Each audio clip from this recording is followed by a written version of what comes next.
Mesdames et messieurs, bonsoir. Merci de votre fidélité et bienvenue à ce flash. Mali Enseignement Supérieur, le refinement, organise un déjeuner scientifique à travers la commémoration de la Journée internationale des droits de la femme, 8 mars, édition 2025. Le réseau des femmes universitaires enseignantes du Mali, le refinement, a organisé un déjeuner scientifique le samedi 5 avril 2025. C'était à la faculté d'histoire et de géographie FAG sur la colline du savoir de Badalabougou. Plus de détails avec Suleiman Konati. Le REFUMA, Réseau des femmes enseignantes universitaires du Mali, comme à l'accoutumée, se retrouve au cœur des grands rendez-vous. En effet, capitalisant sur la Journée internationale des femmes, le REFUMA a organisé le samedi 5 avril 2025 un déjeuner scientifique avec pour thématique études supérieures et autonomisation de la femme, une option éclairée pour le développement durable. L'événement s'est tenu dans l'enceinte de la FAG à partir de 9 heures. Évoquant cette rencontre à coloration scientifique, Dr Anna Traoré, non moins présidente du REFUMA, a rendu un vibrant hommage à tous les partenaires ayant activement participé à la réussite de cette cérémonie, la faculté des sciences et techniques ainsi que la faculté d'histoire et géographie. Ce déjeuner s'inscrit dans le cadre des activités commémoratives du 8 mars organisées par le réseau des femmes universitaires enseignantes du Mali REFUMA en partenariat avec la faculté des sciences administratives et politiques dont le doyen est là, qui nous a beaucoup soutenus dans l'organisation, je le remercie. La faculté des sciences et techniques, le doyen aussi nous a beaucoup soutenus dans l'organisation. Et la faculté d'histoire et de géographie qui habite cette rencontre. Les responsables de ces différentes structures soient remerciés vraiment pour leur engagement sans faille pour la réussite de l'organisation de cet événement. Avant tout propos, j'aimerais remercier, sans les citer nommément, nos différents partenaires pour les représentants et tous ceux qui ont fait le déplacement pour l'intérêt qu'ils portent à l'événement. Dr Anna Traoré, dans son allocution, a mis en exergue toute l'importance de cette rencontre.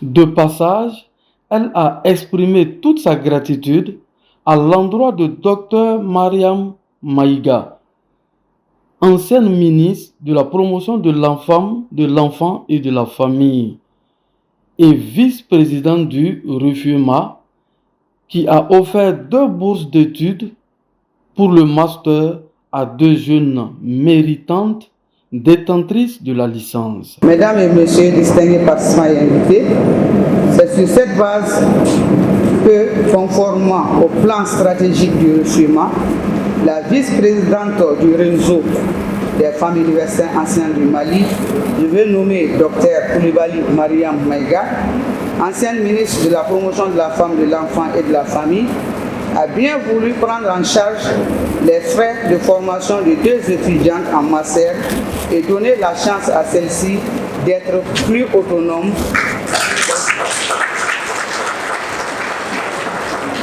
mais et surtout de mieux contribuer au processus de développement de notre chère patrie, le Mali.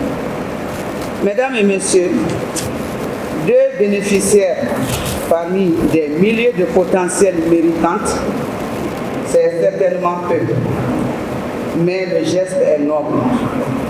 Ce geste mérite d'être encouragé, soutenu et imité.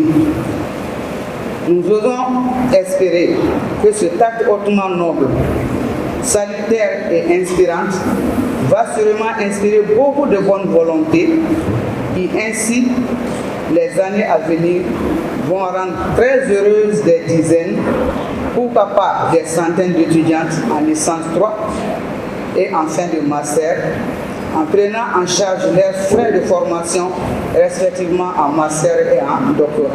Au fil des interventions, M. Sirima Sako suggère d'aller au-delà de l'aspect festif de cette journée pour établir le bilan de la femme relativement à sa place sur l'échiquier social.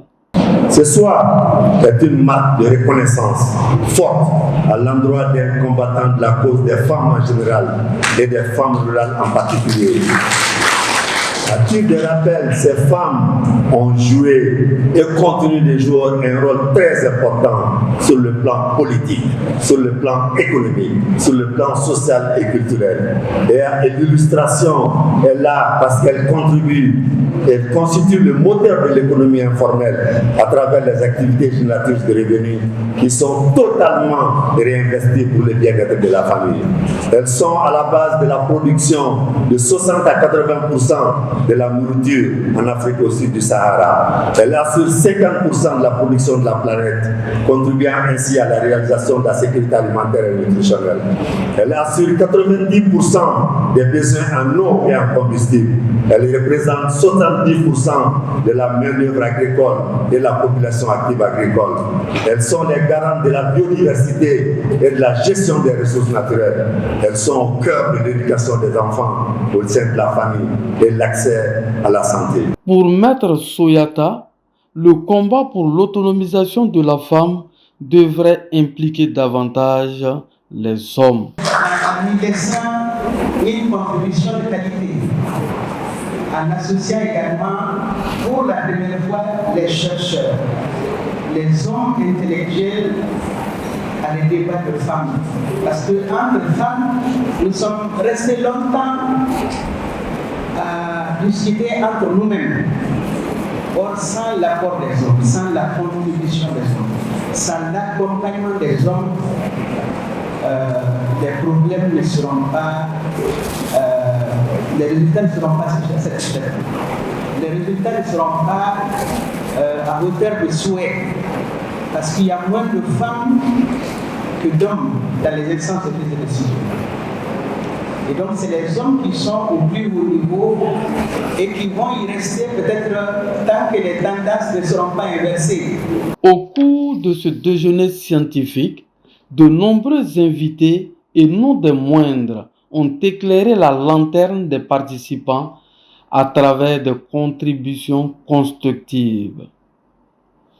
Parlant du choix de la thématique, Dr Kadiatou Boiré, l'une des panélistes, a indiqué qu'il n'était pas fortuit. Le contexte de la présente activité, c'est un déjeuner scientifique organisé par le réseau des femmes enseignantes universitaires en droite ligne avec une thématique qui est d'actualité, qui est l'autonomisation des femmes et des filles dans l'enseignement supérieur. Pour l'intervenante, la pertinence de l'objectif de cette journée est sans équivoque. Vous savez que dans toute vie humaine, pour aller de l'avant, il faut viser un objectif. Notre objectif est clair, c'est réellement l'autonomisation de la femme. L'autonomisation de la femme, de la fille, c'est l'épanouissement de la femme, de la fille et l'épanouissement de la famille. Parce qu'il n'y a pas de famille sans femme. La femme est le support de la femme et de la famille. Et on dit très souvent, quand vous éduquez une femme, vous éduquez une nation. Au passage, l'une des heureuses récipiendaires des 2 bourses d'études, gracieusement offertes par Dr Mariam Koulibaly, a livré ses impressions sur cette journée scientifique. Alors je suis tout à fait honorée aujourd'hui d'être parmi les bénéficiaires de cette bourse, mais derrière cette bourse il y a pas mal d'histoires qui y existent. Ça montre la concrétisation des rêves d'une petite fille. Voilà, j'ai pas de mots sincèrement, mais je tiens énormément à dédier cette bourse non seulement à ma faculté, à ma famille, à mes amis et surtout à mes camarades qui m'ont tout le temps soutenu et qui m'ont toujours dit que j'allais réaliser pas mal de choses.